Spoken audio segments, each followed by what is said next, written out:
A vocação literária não é um passatempo, um esporte, um lazer refinado que se pratica nas horas vagas. É uma dedicação exclusiva e excludente, uma prioridade à frente da qual nada pode passar. Mário Vargas Llosa disse isso no livro Cartas a um Jovem Escritor. Escrever não escolhe idade, mas numa profissão tão pouco entendida no Brasil, essa decisão de ser e se dizer um escritor carece dessa consciência.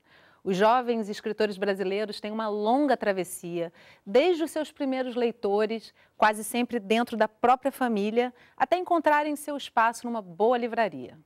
Hoje a gente vai conversar sobre jovens escritores. Os nossos convidados são a Paula Drummond, editora de selos, o escritor Gustavo Lacombe e Juju Bicalho, youtuber e escritora. Gente, muito obrigada pela presença de vocês aqui com a gente de hoje, no programa de hoje. Eu quero conversar com você, Gustavo, sabendo um pouco da sua história com a leitura e com a escrita. Em que momento você se percebeu, para além de um leitor, imagino que voraz, a um escritor? Bom, eu estudei num colégio que sempre incentivou muito a leitura. A gente lia quase 20 livros por ano e era aquela coisa obrigatória. Tinha muito disso. Mas eu acho que era uma coisa incipiente que já plantava alguma coisa nos alunos e transformava um pouco daquele mundo de ir para a escola e ser uma coisa muito, muito chata. E a literatura foi abrindo portas, eu acho. A gente leu muita coisa diferente e era um colégio bem antenado, assim, que conseguia botar alguns livros muito interessantes para a gente ler. Por exemplo, eu li o primeiro Harry Potter no colégio e eu sou da geração Harry Potter. Então, eu acho que foram alguns livros que eu li nessa época do colégio que me deu essa centelha para começar a ler. Porque eu acho que um bom escritor, ele lê muito. E eu acho que foi a partir daí. Mas eu lembro de um caso do porquê que eu comecei a escrever. Eu lembro que a gente foi estimulado também, a gente escrevia muito, redação, enfim, no colégio. Mas aí teve uma vez que a gente tinha que escrever um poema. E eu copiei esse poema. E aí a professora descobriu, a gente muito novo ainda. Plagiou o poema? Plagiei. Aí ela virou e falou assim, não, eu quero que você escreva uma coisa sua. Lógico, a professora descobriu. Aí ela, quero que você escreva uma coisa sua. E aí foi a partir disso que eu comecei a escrever. Eu comecei fazendo versinhos. E aí depois é que eu fui enveredando por outros caminhos até virar o cronista agora. Como é que é no teu caso, Juju? Como é que você se percebeu entrando para esse universo literário? Você também é youtuber. O que uma coisa tem a ver com a outra? O que você leva de um lado para o outro? A minha história até que é um pouco parecida com a do Gustavo, eu sempre li desde muito jovem, apaixonada por Harry Potter. E na escola, eu chegava da escola e depois do almoço ia escrever música, escrevia poesia. Tem uns caderninhos assim, vários. Até eu tenho orgulho de falar que escrevi na minha vida 2 sonetos. Uau! Não sei onde está, que a professora de literatura roubou. Então, tá em algum lugar ou tá no não lixo. é qualquer coisa, né, gente? Exatamente. Ela falou, nossa, lindo, que não sei o que. Poxa, eu achei muito legal, interessante. E eu sempre quis escrever livro, achava, nossa, uma alegria. Eu falei, vou tentar dar uma de J.K., vou também escrever um pouquinho de Harry Potter, coisinhas diferentes. Aí eu comecei, só que, aí eu falei, não vai dar certo. Isso era bem jovem, eu estava na escola, já sei lá, ter 13 anos. E aí deixei de lado, depois eu voltei e falei, não, cara, eu amo ler, eu quero escrever alguma coisa. E foi quando eu comecei o ano passado, me despertou assim, peraí, vou escrever um blog. Vou escrever um blog de uma história, uma ideia que eu tive agora, de uma princesa rebelde e tal. Eu criei um blog, escrevi, ninguém via, porque eu também não divulguei para ninguém. Escrevi porque, sabe, se alguém lê, ótimo, se não lê, tudo bem. Só que eu estava tão assim, emocionada, tão apaixonada pela história, que eu falei, eu acho que eu posso fazer um livro. Eu sou capaz, é meu sonho desde criança, acho que eu posso fazer.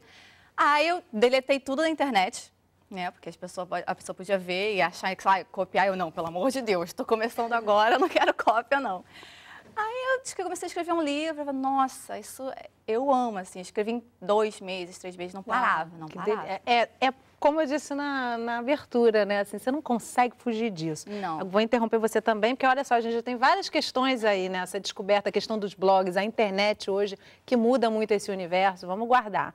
Paula, eu deixei você por último, não foi à toa, né? Porque você é super nova e faz uma editoria, de certa forma, dos livros de uma grande editora. Eu queria saber, primeiro, como é que você foi parar nessa função, o que você faz e como é que você observa a chegada dessas obras de jovens escritores e Com certeza você lê bastante já na sua função, né? Eu leio muito, muito, muito, muito. Assim, um pouco por prazer, mas muito por trabalho. Então, eu caí nesse mundo de livros, né?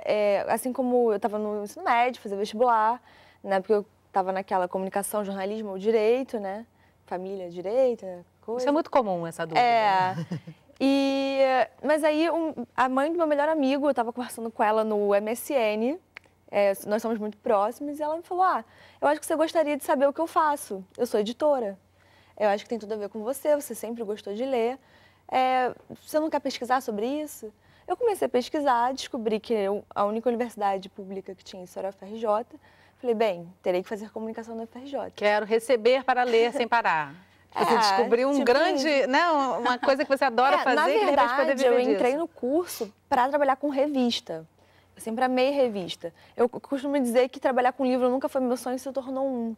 Porque eu estava na faculdade, no primeiro período eu fiz uma matéria com uma escritora, a Iris Figueiredo, que é uma escritora jovem também. E na época ela era assistente, ela foi promovida para assistente na Objetiva, editora Objetiva. E ela veio falar comigo, falou, olha, a gente tinha feito um grupo na faculdade, falou, olha, eu sei que você gosta, quer saber se você não quer vir aqui ver qual fazer entrevista. Aí eu fui fazer entrevista, mas assim, fui fazendo entrevista, primeira entrevista de estágio.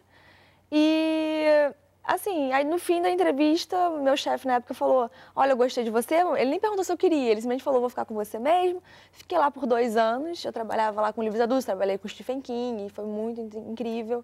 Tudo isso antes dos 30, né, gente? Isso é realmente assim... Deixa eu só trazer uma questão para vocês, antes da gente fechar o bloco, porque a gente daqui a pouco vai assistir uma matéria já. Eu queria saber rapidamente de vocês como é que vocês veem os desafios hoje, com essa realidade que a gente vive hoje de internet, ou seja, você deve ter também muito mais escritores chegando para você, está muito mais fácil publicar um livro hoje, você não precisa necessariamente de uma editora, e ao mesmo tempo a qualidade disso, como é que está? Começa com você, Gustavo, como é que você percebe esse universo hoje? Que desafios? Eu acho que o grande desafio é você ter para quem vender, porque fazer o livro realmente eu acho que é uma das questões mais fáceis assim, que você consegue resolver. Que não era no passado, né? Não era. Hoje você consegue achar uma editora, uma gráfica que consiga fazer o PDF do seu livro, imprimir, te dar, sei lá, 50 cópias e falar assim, se vira, vai. Eu acho que a grande questão hoje do escritor é saber para quem que ele está vendendo esse livro, é formar um público. Porque eu acho que acontece muito do escritor já ter um público quando ele vai lançar o primeiro livro. Hoje é muito mais fácil você começar com a internet mesmo, você criar uma base de fã, você criar meios que te deem uma alternativa para na hora que você publicar um livro, as pessoas já estejam mais interessadas naquilo. Divulgação do seu trabalho, né, Juju? Como é que é? Eu vou até na onda dele, eu acho também a internet ela ajuda bastante, mas eu acho que também dá uma prejudicada um pouco. Assim, os escritores nacionais ainda não são muito bem vistos ainda no Brasil. Tá crescendo e muito. Só que a pessoa vai comprar, eu prefiro comprar um escritor internacional. Porque eu vi aquele nome diferente, pô, então deve ser bom pra caramba. Então a gente tem um pouco dessa dificuldade, mas a internet, ela está abrindo bem mais as portas para a gente. Tem as redes sociais que a gente consegue divulgar, consegue botar o livro gratuito, por exemplo, na Amazon. A gente pode botar o valor que a gente quer e a pessoa vai e compra. Não necessariamente precisa passar pelo processo todo da editora. Vocês citaram aqui 2 vezes o Harry Potter, né? A escritora do Harry Potter tentou publicar o livro dela 1 milhão de vezes, foi recusada, comeu pão que o diabo amassou no Brasil e no mundo todo. E hoje é o livro número 1 em vendas do mundo, da história, né? Você deve receber uma demanda enorme. Como é que se reconhece um futuro grande escritor, uma futura Harry Potter da vida? Bem, o sonho de toda editora, achar o próximo Harry Potter. Assim, Harry Potter surgiu numa época, é plausível ele não ter sido aceito, porque ele surgiu numa época que não se fazia muito literatura infanto-juvenil. Então, foi uma novidade e, às vezes, você tem que estar à frente da novidade. Você tem que reconhecer uma tendência, você tem que saber, por exemplo, o leitor que hoje está botando o Extraordinário na lista de best-seller, o que esse leitor vai querer ler daqui a 2, 3 anos. Existem muitos livros que são bons, até estrangeiros mesmo, mas, assim, a gente não vê momento de mercado. E a gente está na internet também, a gente lê o Wattpad, a gente vê Twitter, a gente stalkeia muita gente, a gente vê quem já tem base, quem não tem. Eu tenho uma reportagem que eu quero trazer para alimentar aqui a nossa conversa, a gente até já ultrapassou um pouquinho do tempo desse primeiro bloco, vou interromper vocês e a gente volta no terceiro bloco para complementar com todos esses elementos. Então, no próximo bloco, a gente vai acompanhar um jovem escritor brasileiro, não sai daí que a gente volta já.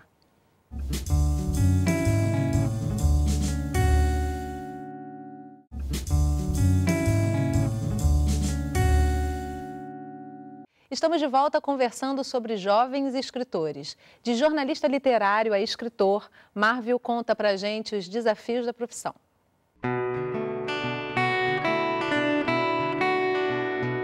Marvil é um jovem jornalista crítico literário que se tornou escritor. De jornalista literário para escritor, né? Como é que foi essa transição? Eu nunca imaginei que eu me tornaria um jornalista literário, um crítico literário, né? Mas eu acho que essa transição, na verdade, essa comunicação, esse encontro dos dois foi completamente natural, porque eu sempre fui um leitor voraz. E a tua infância? Lia muito? Geralmente as pessoas que não me conhecem acham que meus pais são pessoas super ligadas ao mundo das artes, são professores universitários e tal, e eu nunca tive. Não vou dizer esse apoio, porque eles sempre me apoiaram muito, eles sempre viram que eu tinha essa vocação, né, voltada às artes, sobretudo ao campo da literatura, que eu sempre escrevi muito, né, eu escrevia nos cadernos na época, né, mas eu posso dizer que a minha primeira influência mesmo foi minha mãe me contava muitas histórias e eu acabava reproduzindo-as no papel. Ele vem participando de concursos literários desde 2011 e está incluído em 4 antologias publicadas. Porque nós somos os pontos. Nós somos cada ponto que se cria nessa vida. Pontos que gerenciam outros pontos, que geram demais pontos, e, por assim dizer, formam a vida. O movimento da vida.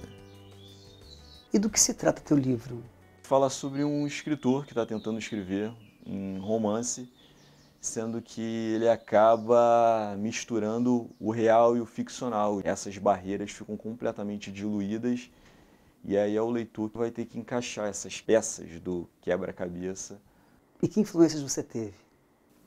Muitas influências, não só literárias, quanto cinematográficas, musicais, há muitas referências do jazz, do blues e além dos autores que eu trago comigo, como a Clarice Lispector, o James Joyce.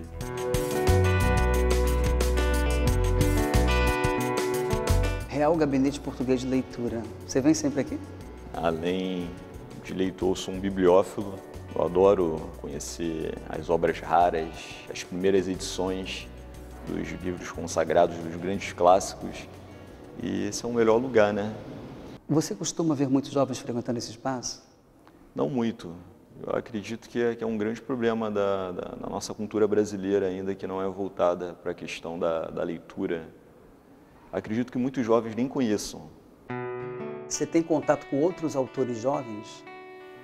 Tenho. Depois que eu me assumi como jornalista literário, como crítico literário, eu já conhecia grande parte dos grandes nomes da literatura por conta desse meu trabalho como resenhista e como entrevistador.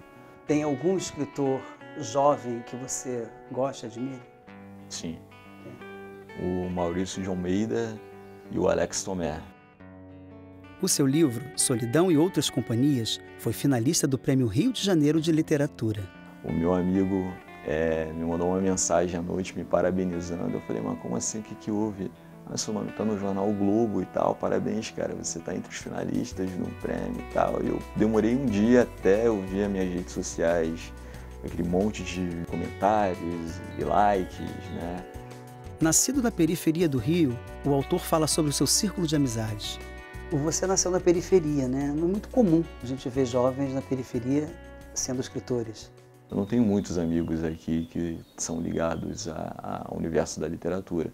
Por outro lado, por eu ter estudado numa universidade na Zona Sul do Rio e por eu ter feito amizades por conta do meu trabalho como crítico literário, eu acabei conhecendo muitos escritores, então eu vivo dividido nesses dois mundos, vamos dizer assim, que é um mundo letrado, né, de pessoas que amam e se identificam muito com a literatura e com outros amigos que compram o meu livro, mas eles não têm muita ideia e nem tanto interesse por esse universo. E o que significa para sua família ter um jovem escritor? Eles sempre viram que essa minha paixão voltada aos livros, à escrita, mas é algo que para eles é um pouco distante, porque eles não são leitores como eu, né? Então eles tentam entender um pouquinho, mas eu sempre tive um incentivo do meu pai, da minha mãe, do meu irmão, e eles gostam muito. Meu pai é um fã assíduo, assim, né? O que significa para você ser um jovem escritor?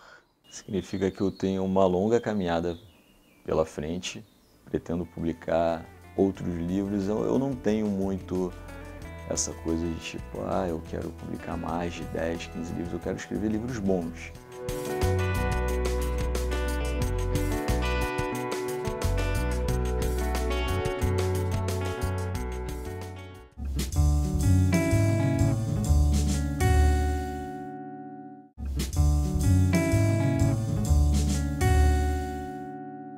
Estamos de volta conversando sobre jovens escritores. Os nossos convidados de hoje são a Juju Bicalho, youtuber e escritora, a Paula Drummond, editora de selos, e o escritor Gustavo Lacombe. Gente, eu achei muito barato ver a reportagem e todas as influências que ele traz, né? O Marvel tem influências absolutamente díspares, né? Ele ama músicas extremamente rock da maior intensidade, até Clarice Lispector, assim, são bem extremas. Como é que é para vocês essa influência? Até que ponto? Você falou um pouquinho já, né, Gustavo? O que te influencia?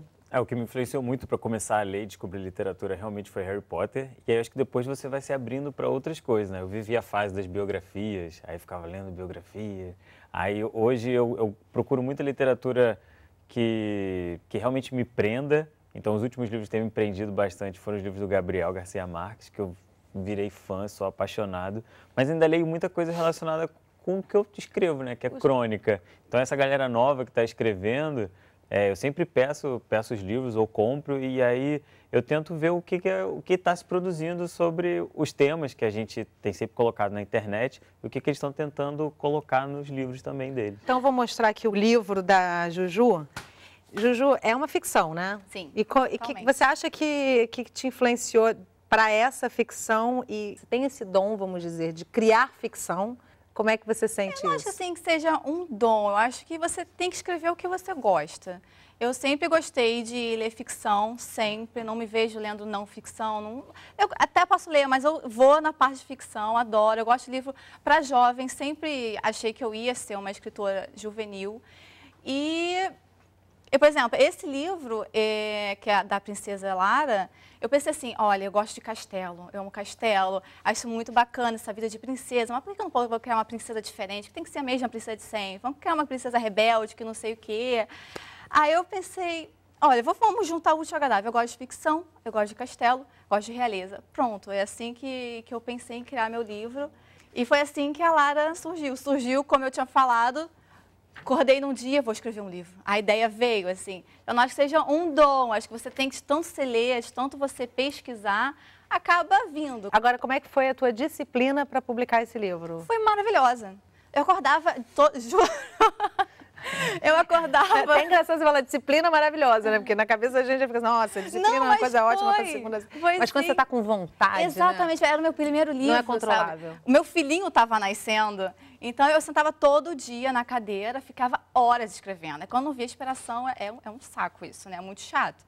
Aí eu levantava, fazia outra coisa, opa, veio. Aí eu voltava. Todo dia eu escrevia, sei lá, ficava 4 horas, mais de 4 horas, mas sentada. Sabe que o Stephen King fala isso, que ele escreve todos os dias, inclusive no aniversário dele e no Natal? Eu já li esse livro, exatamente. Esse é um livro muito bom sobre a escrita. É sobre a escrita. Agora, o Gustavo já falou que está muito mais para o caminho das crônicas, isso é muito mais próximo de você do que talvez uma ficção de pessoas que escrevem. Mas é mais influente, você tem mais influência mais inspiração para escrever as crônicas, né? É o que eu acho que a crônica, às vezes, é o mais fácil de você conseguir começar a publicar. É isso que eu queria trazer para você. O que você percebe para esse, vamos dizer, esse público de escritores, esse nicho que chega para você? Qual é a maior frequência do que você percebe? Ficção. Ficção. Eu trabalho, talvez o público do Gustavo seja um pouco maior do que com que eu trabalho, mas eu trabalho muito com ficção. Agora a gente está vendo um crescimento muito grande no mercado mundial de não ficção. assim, meu palpite é por todas as crises que estão tendo. Os jovens, assim, eu acho que a gente não pode menosprezar. E querem se reconhecer, os adolescentes, né? eles querem ler a realidade também, não é só... E tem um reconhecimento ali da minha angústia, aquela pessoa escreveu sobre Sim. ela muitas vezes, né? Sim, assim, não só... até pela ficção, a gente tem livros, por exemplo, O Culpa das Estrelas, que fala sobre doenças, a gente teve um boom de livros com personagens gays que falam sobre sexualidade. Então, o mercado editorial para jovem, hoje em dia ele está trazendo os principais temas de discussão. Tem que ser para essa criação, na verdade, para essa geração nativa da internet, para você tirá-la da frente do computador e colocar diante de um livro. Eu vou, até aproveitando aqui a deixa, eu vou mostrar os livros do Gustavo, não todos, são 4, ó, Depois da Meia-Noite, O Amor é para os Raros, Versos que Camuflei para Poder Dizer Tudo que eu Não Tenho Coragem, é isso que eu quero separar para mostrar, e Destino, Acaso ou Algo Mais Forte. Esse aqui é um livro de versos. São versos, haikais e alguns textinhos pequenos. E eu vi aqui já dando uma folhada rápida, isso que é legal também do livro de verso, né? Você tá de bobeira em um lugar, você lê alguns e ele vai grifar e vai falar assim, caramba, reuniu várias percepções que eu tenho numa frase só.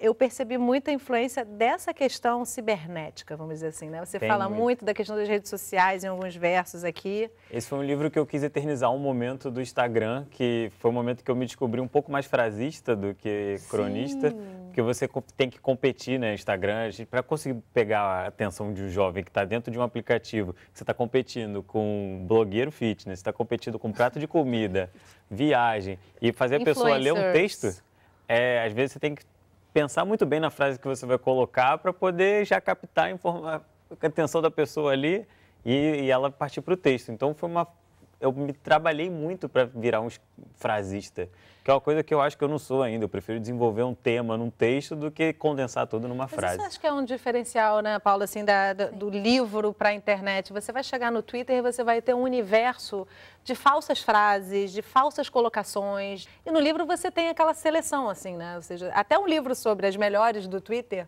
vai ser muito mais interessante do que o Twitter em si, né? Eu acho que o livro acaba servindo também como objeto de memória, assim. Sim. Não que, óbvio, ele passa geralmente por um trabalho maior de preparação de texto, de pensamento, você pensa o conceito, né, daquela obra.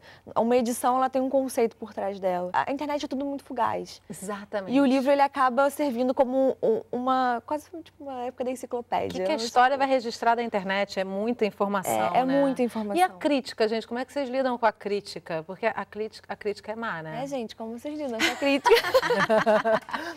Como é que é isso? Críticas negativas, né? Porque a positiva é fácil. Tem. Isso vai existir a vida inteira. Com certeza, o Stephen King tem até hoje críticas negativas. Isso é uma coisa que a gente tem que ter ciência de que a gente vai ser criticado, não adianta.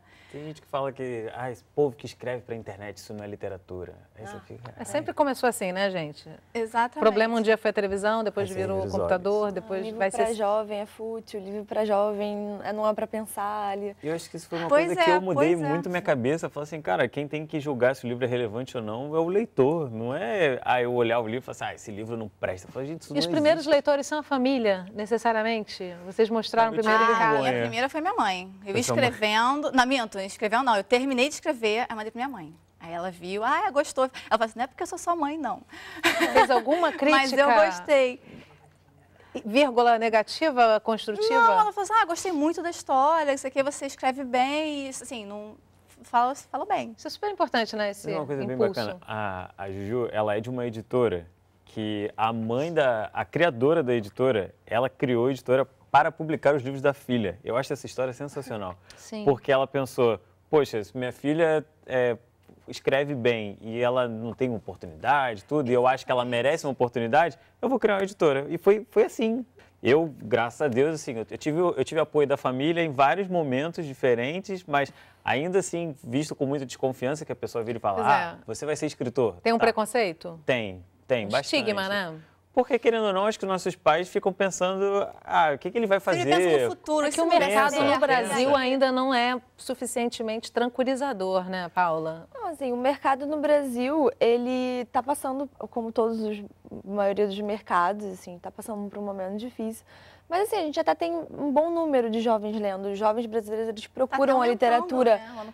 Acho que tem as cafeterias dentro das livrarias e livrarias que estão se estilizando, que está ficando bem legal também. Eu acho também, é um programa, né? Bom assim, tirar o estigma de que ler só livro é bom. Não, os jovens estão lendo o tempo inteiro. Eles estão abrindo matéria, eles estão lendo reportagem, eles não estão com papel, mas eles estão lendo o tempo inteiro. Então, o nosso trabalho é trazer conteúdo interessante, relevante e responsável para esses jovens quererem também sair da tela, ou até ler na tela mesmo. Existem aplicativos hoje que você pode ler no computador. Essa geração não, porque não, realmente essa geração está falando várias línguas sem nunca ter pisado num curso de inglês, está lendo cedo e muito, né? Eu acho que mas eu acho que isso também tem uma ajuda dos famosos também, assim como dos youtubers também, começaram a criar livros, aí, nossa, eu sou fã dele, vou Mudou comprar. o fluxo, né, gente? Da internet para o livro e não como inicialmente do livro para a internet. Existe criação de demanda, não é só a editora que publica o que ela quer, mas existe uma demanda externa que a editora tem que suprir. Tem onde expor essa demanda, né? Então, gente, eu infelizmente tenho que interromper o programa para encerrar. Eu acho que a gente só começou esse bate-papo, temos outras possibilidades pela frente, porque isso vai mudando, né? Ano que vem pode estar tudo diferente, está tudo acontecendo tão rápido, né? Muda mesmo, né? O tema vai puxando o outro. Exatamente. Vamos trazer história aqui para o nosso sofá para a gente conversar. Gente, muito obrigada pela presença de vocês aqui hoje. E boa sorte aí na trajetória, longa trajetória para vocês. Se Deus quiser. E obrigada a você que acompanhou a nossa conversa de hoje pelo canal Saúde, Internet, um dos nossos canais parceiros. Esse programa já está disponível na nossa página no Facebook e pelo site do canal. Eu te espero na nossa próxima conversa. Até lá!